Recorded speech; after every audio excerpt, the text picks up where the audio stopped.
कहाँ से हैं आप लोग? दिल्ली से हैं हम। दिल्ली से हैं आप। ये बताइए 2024 में कौन प्रधानमंत्री बनना चाहिए? उत्तर प्रदेश के बारे में थोड़ा बहुत जानते हैं? पता है। ये बताइए उत्तर प्रदेश में 2 सरकारें रही हैं, पहले अखिलेश यादव की थी, मतलब उससे पहले बसपा भी रही है, सपा और बीजेपी, आज दोनों सरकारें चल रही है। क्या लगता है वहाँ पे कौन ज्यादा बेटर काम कर रहा है? सबके सामने जितनी डेवलपमेंट हुई है, अभी अगले महीने की वेट कर लो, एंटरप्रेन्योरशिप समिट होने वाली है। सारे वर्ल्ड के जितने स्टार्टअप वाले हैं एंटरप्रेन्योर इंडिया आ रहे हैं। एलोन मस्क खुद इंडिया आ रहा है और जा कहाँ रहा है? मात्र उत्तर प्रदेश में। टारगेट एक्सपेक्टेड है 5 से 7 लाख करोड़ की इन्वेस्टमेंट आ रही है। पहले भी देख लो, सिर्फ मायावती के वो हाथी वाले वो बनते थे पार्क, जहाँ आज भी फालतू पड़े हुए हैं। उसके बाद देख लो कौन आ रहा है, कहाँ पे आ रहा है, कहाँ लग रही है प्लांट्स, किसकी डेवलपमेंट सबके सामने आ जाएगी। फालतू की बहस का फायदा नहीं। देखो नौकरियां, आप रेवेन्यू, अच्छा रेवेन्यू कैसे आता है समझाना जरा, कैसे आता है? क्या लोग आते हैं टूरिस्ट, क्यों लोग घूमने आते हैं, देखने आते हैं? आप बताइए कैसे, आप बताइए 2000 कैसे रेवेन्यू आता है? आप बताइए रेवेन्यू आता है? नहीं, मैं भी तो देखो रेवेन्यू के ना सब चीज का नहीं सर, एक दिन की बात ही नहीं होती है, एक दिन की बात नहीं होती है। मैं कह रहा हूँ सारा, आज आप देखो कितने इंडस्ट्रियलाइजेशन इंडिया के अंदर हुई है, बाहर से सारी फैक्ट्री आउट की अंदर आ रही है। आप देखो कोविड के टाइम पे कितना शानदार मैनेजमेंट था, सारे स्टार्टअप यहाँ पे हैं। आपको यूनिकॉर्न 2014 में यूनिकॉर्न सिर्फ 3 थे इंडिया में, आज 105 है। इनसे पूछिए यूनिकॉर्न होता क्या? बताइए यूनिकॉर्न क्या ये आम आदमी की बात होती है ना, रोजगार। ये जो यूनिकॉर्न आते हैं ना, यही आम आदमी को रोजगार देते हैं। अच्छा तो ठीक है ना, आप बता रहे ना समिट में आओ। पहले देखो वक्त के साथ ना चीजें बदलती हैं, वक्त के साथ ना चीजें बदलती हैं। जैसे पहले लोग नौकरी करते थे, आज स्विगी जोमेटो ने स्वयं रोजगार बांटे है। वक्त कभी सेम नहीं रहता, हर चीज का डेवलपमेंट होती है। अगर आज आप कहोगे कि नहीं जी हम तो लाल झंडा लेके बैठ जाएंगे, फैक्ट्री नहीं चलेगी, तो आप उस मानसिकता से बाहर निकलना पड़ेगा। समझो आप बताइए रेवेन्यू कैसे कैलकुलेट करते हैं? भारत की जीडीपी कितनी है? आप मेरे बताइए। 300 लाख करोड़ की है। 5 ट्रिलियन का बात तो कितनी है? 6.30 है, उससे पहले 13.40 जीडीपी थी। पता है आपको? अब बड़ी मजेदार बात सुनिए, 5 डिजिट इसे पूछिए 5 डिजिट होते क्या है वो 5 डिजिट? मैं बताइए सीधी बात है, रेवेन्यू कितना है? और बढ़िया बात सुनिए, अब latest India international monetary fund की लेटेस्ट प्रेडिक्शन सुनिए। नेक्स्ट ईयर से सबको पता है कि वर्ल्ड इकोनॉमी स्लो डाउन हो रही है, रिसेशन के आसार बन रहे हैं। जब रिसेशन के आसार बनते हैं ना, आप देखते हैं कि हर कंट्री को कितना डेवलपमेंट मिला है। जैसे कह रहे हैं चाइना ग्रो करेगा 0.2% की रेट से, यूएस ग्रो करेगा 1.2% की ग्रोथ से। सिर्फ सऊदी अरेबिया वो कंट्री है जिसको हमसे ऊपर की प्रोजेक्शन मिली है 6.9 की, हमें मिली है 6.7 की। अगर 6.7 ना भी आए, 5.7 भी आए, तो भी हम मार्केट प्लेयर से और आगे। अब इनसे पूछो 5 डिजिट कौन से हैं? ये मुझे बताइए। नहीं मैडम, ये इन्होंने रेटिंग वर्ल्ड क्लास बता दी। आप बताइए आम आदमी कहाँ हो रहा है? आम आदमी की स्थिति कहाँ पे डेवलप हो रही है? आम आदमी पार्टी की स्थिति कहाँ? मैं आम आदमी पार्टी में कमेंट ही नहीं करूंगा। आम आदमी सारी आम आदमी घूम रहा है, डेवलप कर चुका है, हर कोई एक लेवल ऊपर आ चुका है। जो बस में ट्रेवल करता था अपना स्कूटर ले चुका है, जो स्कूटर था वो गाड़ी फाइनेंस करवा चुका है, सब आगे बढ़ चुके हैं। अगर तब भी समझ नहीं आ रहा तो क्या करें? महंगाई अनुसार सब चीज, समय अनुसार सब चीज बदलती है, समय अनुसार बदला है। एक मानसिकता होती है अराजकता, एक मानसिकता होती है हम इसको वोट करें कि अराजकता फैली रहे। कई लोगों को अराजकता पसंद आती है कि डिस्टर्बेंस होते रहे, चू चपड़ मचता रहे, पर और जो कॉमन मैन है ना, जो यहाँ पे नहीं खड़ा है, वो डेवलपमेंट के नाम पे काम कर रहा है और घर जाके पैसे लेके घर जा रहा है। ये कह रहे हैं महंगाई बढ़ गई है मोदी जी जब से आए हैं। देखो महंगाई बिल्कुल बढ़ रही है, वो नेचुरल फैक्टर है। आप देखिए कि महंगाई किस चीज पे डिपेंडेंट है। अब आप कहोगे तेल के दाम बढ़ गए, इंडिया कभी भी ना पाम ट्रीज का प्रोड्यूसर रहा ही नहीं है। हम पाम को बाहर से मंगवाते हैं। अगर कोरिया से नहीं, इंडोनेशिया से आता है हमारा पाम। अगर इंडोनेशिया ने पाम का रेट बढ़ा दिया तो नेचुरली वनस्पति का रेट बढ़ेगा। चीजें समझो कहाँ हो रही है। आज आपको एग्जांपल देता हूँ, लास्ट ईयर तक यूएस के अंदर जो गैस होती है, जिसको गैस हम पेट्रोल बोलते हैं, वो गैसोलीन बोलते हैं, उनका गैसोलीन का एवरेज रेट था $3.5 से लेके $4 पर बैरल बोलते हैं, नहीं बैरल नहीं गैलन। $3.5 से लेके $4 पर गैलन का रेट था। पिछले 1 साल के अंदर वो 6.5 से 7 हो गया है, 7 मिनिमम बता रहा हूँ आपको, इसका मतलब 50 से 60% का उनका रेट बढ़ गया है। अब उनकी इकोनॉमी पूरी गैस पे डिपेंडेंट है, गैस मतलब पेट्रोल। आप देखो ना कंपैरेटिवली आपका पेट्रोल कितना बढ़ा, 90 से 105 कितने परसेंट हुआ, 12%। आप हमेशा कंपैरेटिव बेसिस पे देखते हो। मैंने अभी एक सवाल उठाया था, इन्होंने कहा कि कितने रुपए बैरल है क्या चीज? पेट्रोल? नहीं अब ये कहेंगे कि जब अब ये कहेंगे कि मनमोहन सिंह गवर्नमेंट के टाइम पे, अब ये कहेंगे, मुझे पता है क्या क्वेश्चन, मुझे पता है क्वेश्चन कहाँ जा, मैं आपको बताता हूँ क्वेश्चन कहाँ जा रहे हैं। ये कहेंगे ये, अरे मेरे को पता नहीं क्वेश्चन कहाँ जा रहा है। ये कहेंगे मनमोहन सिंह के सरकार के टाइम पे पेट्रोल का क्रूड रेट यहाँ था तो पेट्रोल महंगा था, अब क्रूड का कम हो गया है तो आपको भी कम करना चाहिए। अरे भैया उस सरकार के टाइम पे स्टेबल था क्योंकि ऑयल बॉन्ड साइन करे थे। अब बताइए ऑयल बॉन्ड क्या होते हैं? और मैं बता रहा हूँ और बात बता रहा हूँ, हर चीज का जवाब दूंगा। 2.5 लाख करोड़ के और बात मैं बताता हूँ, और बात 153 करोड़ इशू करे थे और उसका 10% ब्याज था 2.5 लाख करोड़ का, 25,000 करोड़ रुपए। और भाई साहब वो 1.5 लाख करोड़ रुपए नहीं, जवाब तो दीजिए। और बॉन्ड से ज्यादा पेमेंट और बॉन्ड से ज्यादा पेमेंट कर चुकी सरकार, फिर भी और बॉन्ड है। जो सवाल पूछे जा रहे हैं उनका जवाब तो दीजिए। भाई साहब की बात, और बॉन्ड का पेमेंट करे थे, ऑयल बॉन्ड साइन ना करते, बॉन्ड क्या होता है? और बॉन्ड का पेमेंट कर चुकी सरकार, फिर भी और जवाब दूंगा। जवाब दो। ऑयल बॉन्ड कंपनियों को सब्सिडी देने के लिए ऑयल बॉन्ड इशू कर दिए, 2.5 लाख करोड़ रुपए दे दिए, तो पेट्रोल महंगा क्या होगा? अब वो कर्जा जो है विरासत में इधर मिल गया, उसका 25,000 करोड़ रुपए ब्याज जा रहा था, अब 1 लाख करोड़ रह गया।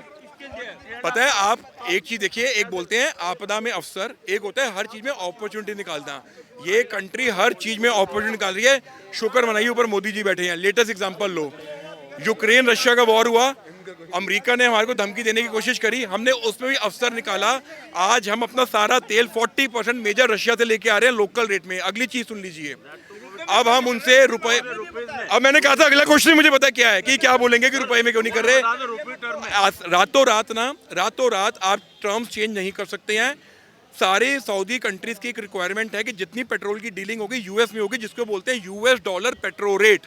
आप कॉन्ट्रैक्ट से बाहर नहीं आ सकते। धीरे धीरे कंट्रीज चेंज कर रही हैं। इंडिया रशिया का रूबल में ट्रेड करने वाला है।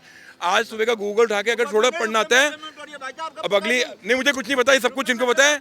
एक चीज और नोट कर लो, अगले महीने से श्रीलंका ने आरबीआई से परमिशन ले लिया कि अगले महीने से श्रीलंका अपनी पेमेंट इंडियन रुपीज में करेगा। इसी बात पे ताली मार दो, thank you, bye. Foreign countries हमारी करेंसी में बात डीलिंग करने के लिए परमिशन मांग रही है और ये पूछ रहे हैं आगे क्या होगा। श्रीलंका हमारी करेंसी यूज करेगा, रूबल। और यूरोप स्टॉक एक्सचेंज पे बात हो रही है कि जो टॉप 10 करेंसी लिस्टेड होती है जिसमें ट्रेडिंग होती है उसमें आईएनआर को भी लिस्ट कर दो। अगर आईएनआर लिस्ट हो गई तो आईएनआर की फ्लक्चुएशन भी वर्ल्ड एक्सपोर्ट ऑर्डर को डिसाइड करेगी। मोदी है तो मुमकिन है। थैंक यू भाइयों। चलिए, प्रधानमंत्री मेरे को हिसाब से लगभग मोदी जी को बनना चाहिए, क्योंकि हम लोग स्पेशली देखेगा कि इंटरनेशनली हम लोग का किस टाइप से प्रमोट हो रहा है, हम लोग को इंडिया को किस टाइप से हम लोग देखा जा रहा है बाहर की दुनिया से। इंडिविजुअल आदमी को मेरे के हिसाब से ये बोल सकते हैं कि हम लोग को जितना भी यहाँ पे पॉपुलेशन है, जो यंग जनरेशन है, इन लोग को डेवलप होना है। ये डिबेट जो जिस टाइप का आज देखा बहुत दिल खुश हो गया, क्योंकि हम लोग के पास भी जो डिबेट रहता है ना, ये हम लोग को मैं थम्स अप बोलेगा। और मीडिया क्यों आपको डिबेट अच्छी लगी? जो भी टॉपिक हो, कोई भी टॉपिक, इधर कोई टॉपिक का नॉलेज नहीं होना इससे मैटर नहीं करता, लेकिन लिसनिंग और कोई भी नॉलेज वाला बोलेगा ना तो इसमें अच्छा है। कौन बनना चाहिए प्रधानमंत्री? मोदी जी। कौन बनना चाहिए प्रधानमंत्री 24? योगी, लेकिन पहले मोदी बनाएंगे बाद में योगी बनेगा। पूछो क्यों, आप पूछो ना फिर ये सवाल। क्योंकि मोदी जी का भी 1 टर्न और होना है, फिर योगी जी का होना है। क्योंकि मोदी जी 3 टर्न करने के बाद तब प्रधानमंत्री बने थे। अभी योगी जी ने 2 टर्न पूरे किए हैं, तीसरा टर्न अब चल रहा है उनका। जब उसके बाद जो है, जब टर्न पूरा हो जाएगा, आप ग्रेजुएशन करती है ना, 3 साल के बाद एमपी होगा ना, तो 3 बार वो सीएम बन गए यूपी के। अब चौथी बार ये जो है, कौन बन गया 3 बार? योगी बनेगा ना, दूसरी बार। अरे सुन तो ले यार, तुम्हें सवाल ही नहीं पता, तुम क्यों बीच में बोल रहे हो? तो बताया हम दूसरी बार। अरे भाई शांत रहो। अभी आप एक मिनट शांत तो रहिए ना। मैं शांत क्यों रहे, हम यूपी के प्रधानमंत्री योगी ही बनेगा, लेकिन मैं बोला नहीं जरा दो पे मिलेगा ना। मोदी के बाद योगी कौन बनना चाहिए प्रधानमंत्री? एक्चुअली होता क्या है कि कौन बनना चाहिए प्रधानमंत्री? मैं ये बोल रहा है आपको कि 2024 आ रही है, 3 साल मोदी सरकार काम करेंगे, 3 साल के बाद जोगी साहब के पद दे देंगे। हाँ, प्रधानमंत्री मोदी जी बनेंगे, मोदी जी बनेंगे। कौन बनेगा प्रधानमंत्री? आपके हिसाब से कौन बनेगा? जनता की राय ले रहे हैं सर, अब आपने बताइए। नहीं, आप ही तो जनता है, वोट तो आप भी डालते हैं ना। कौन बनना चाहिए? नरेंद्र मोदी, नरेंद्र मोदी, नो, मोदी जी क्यों? मोदी ही चाहिए बस, बस एक मिनट, मोदी ही चाहिए। मोदी क्यों नहीं? क्यों नहीं मोदी? आप कह रहे हो क्यों नहीं मोदी? मोदी होना चाहिए, आप जवाब दो क्यों नहीं मोदी। आप कहते हो क्यों मोदी? मोदी मोदी है, ये समझे? और दूसरा आदमी उसके टक्कर का नहीं है। सर ये बताइए 2024 में आखिरकार कौन प्रधानमंत्री बनने वाला है और कौन आपकी पहली पसंद है? देखो जी, पहली पसंद मेरी नरेंद्र मोदी है, और बनना भी उसी ने है। उसके कंपैरिजन में कोई है ही नहीं उसका कंपटीटर, तो वही आएंगे और वही बनेंगे।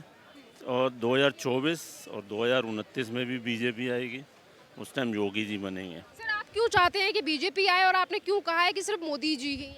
देखो जी, हमें पसंद है, उनका काम पसंद है।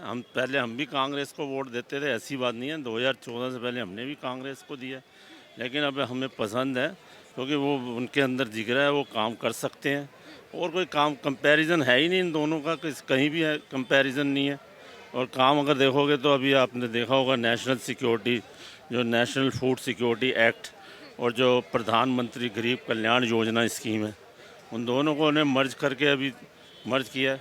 और देखो अभी तक वो जब से कोरोना आया, 5 किलो गेहूँ और 1 किलो दाल, वो पल्स जो बोलते हैं, वो हर गरीब को 80 करोड़ जो गरीब लोग हैं पर पर्सन पर मंथ दे रहे हैं, फ्री ऑफ कॉस्ट। सर आप फ्री राशन की बात कर रहे हैं, विपक्ष की तरफ से मुद्दा उठाया जा रहा है कि महंगाई बढ़ रही है, युवा बेरोजगार हो रहा है, मोदी जी देश को हिंदू मुसलमान में बांट रहे हैं। और विपक्ष का तो देखो, विपक्ष जितने आरोप लगा रहे हैं ना, विपक्ष के टाइम में क्या था? उनके टाइम महंगाई नहीं होती थी।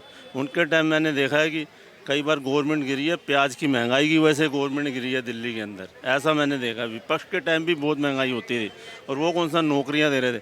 हिंदू मुस्लिम अगर आप कह रहे हो, यहाँ हिंदू मुस्लिम तो उनके टाइम भी हुआ है। आपको पता है इमरजेंसी जब लगी थी, तो मुस्लिम और हिंदू ये तो उस टाइम का चल रहा है, इन्होंने नहीं किया। अब तो बल्कि उससे ज़्यादा जब चल रहा था, इवन बुलडोज़र भी उन्होंने वहाँ पर तुर्कमान गेट में चलवाया। आजकल बुलडोज़र बाबा योगी हो कहते हैं ना, उस टाइम बुलडोज़र उन्होंने वहाँ चलवाया था तुर्कमान। बुलडोज़र का कंसेप्ट इंदिरा गांधी लेके आई थी ये। तो ये नहीं है कि ये काम जो है काम ठीक कर रहा है। अभी अगर देखो बात सुनो, अभी इनको 10 साल भी नहीं हुआ है वो बीजेपी में, उन्होंने लगातार 30 साल राज किया कांग्रेस ने। कम से कम इनको टाइम तो मिले ना, 12, 15, 20 साल इकट्ठे मिले, देखो फिर लगे, फिर उसका इम्पैक्ट नज़र आएगा। अभी तो ऐसा जो पॉलिसियाँ बन रही हैं, जो ये निकाल रहे हैं पॉलिसियाँ, इम्पैक्ट उसका मैटेरियलाइज होगा बाद में नज़र आएगा, ठीक है ना। तो ये तो सब इससे बढ़िया काम कोई नहीं है। आपने देखा होगा कि अभी इन्होंने जो आयुष्मान भारत जो योजना है उसकी स्कीम निकाली है, 5 लाख तक इंश्योरेंस फ्री दे रहे हैं, जो कि दिल्ली में केजरीवाल ने चलने ही नहीं दी बिल्कुल भी। वो सिर्फ मोहल्ला क्लिनिक कोई लेके बैठा रहा, उसको आने ही नहीं दिया उसको। तो और भी बड़े काम है। अगर देखा जाए 370 की धारा हटाई है इन्होंने, किसी कांग्रेस में दम भी नहीं था 370 और 35 को हटा लेते। सर इन्हीं कामों के आधार पे आप कह रहे हैं कि मोदी जी रिपीट? अरे बड़े हैं, हाँ बिल्कुल रिपीट करेंगे, आएंगे बिल्कुल। मोदी जी आएंगे। सर क्या नाम है आपका? मेरा नाम पिंटू है। पिंटू जी आप मुझे बताइए कौन आ रहा है 2024 में और कौन बनेगा प्रधानमंत्री? देखो, जनता प्रधानमंत्री को बनाती है। मेन क्या है मैडम, एक तो काम नहीं है, रोजगार, एक जनता के पास कोई रोजगार नहीं है, नौकरियां नहीं है, सब कुछ देश में एक गरीबी ऐसी छाई हुई है। हम तो जो कांग्रेस के जो राज में जो नौकरियां थी, जो बिजनेस थे, ये सब अभी आप देखो इतनी महंगाई हो रखी है। आप अभी देखो जीएसटी देखो, गरीब के आटा क्या भाव, 36 रुपये किलो। सिलेंडर देख लो आप, सिलेंडर। अब क्या ये राजनीति क्या है? ये लोग कह रहे हैं कि जब कांग्रेस के टाइम पे महंगाई थी तो उस टाइम पे जो सैलरी है वो भी उतना ही था, आज सैलरी बढ़ी है तभी महंगाई भी। आप देखो सुरक्षा भी दे रही है सर। सिलेंडर कितना था? 400 था मैडम। आपका भी सिलेंडर, आप भी सिलेंडर घर में लेते 400 था ना, अब 1100। सैलरी कितनी थी उसमें? हैं? सैलरी भी थी सैलरी भी अच्छी थी, बच्चे पढ़ते थे, पैसे ही बचा लेते गरीब आदमी। गरीब आदमी उसमें बच्चों को पढ़ाने के बाद और सब कुछ किराया देने के बाद पैसा भी बचा लेते थे। अपनी लड़की की शादी अच्छी करते थे। आज लड़की की शादी लोन लेके ब्याज लेके लड़की शादी नहीं कर पाते। सुरक्षा नहीं थी पहले कांग्रेस के राज क्या बात करो, अच्छी थी यहाँ पे। में। जगह पे कहा जाता था कि बैग और सामान चीजें अब नहीं है मैडम, अब नहीं है।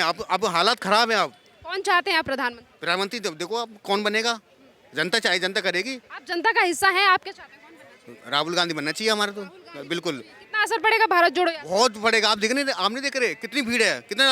अब राजनीति बीजेपी लोग कितने डर रहे हैं। ये कह रहा है बीजेपी डर रही है। सरकार घबराई हुई है राहुल गांधी से। ये कह रहा है ना राहुल सुनिए नहीं है, वो झूठ बोलता, आंखों में चश्मा लगा, ऐसा चश्मा लगा। पहले भी बड़ी महंगाई थी। पहले कौन से महंगाई ने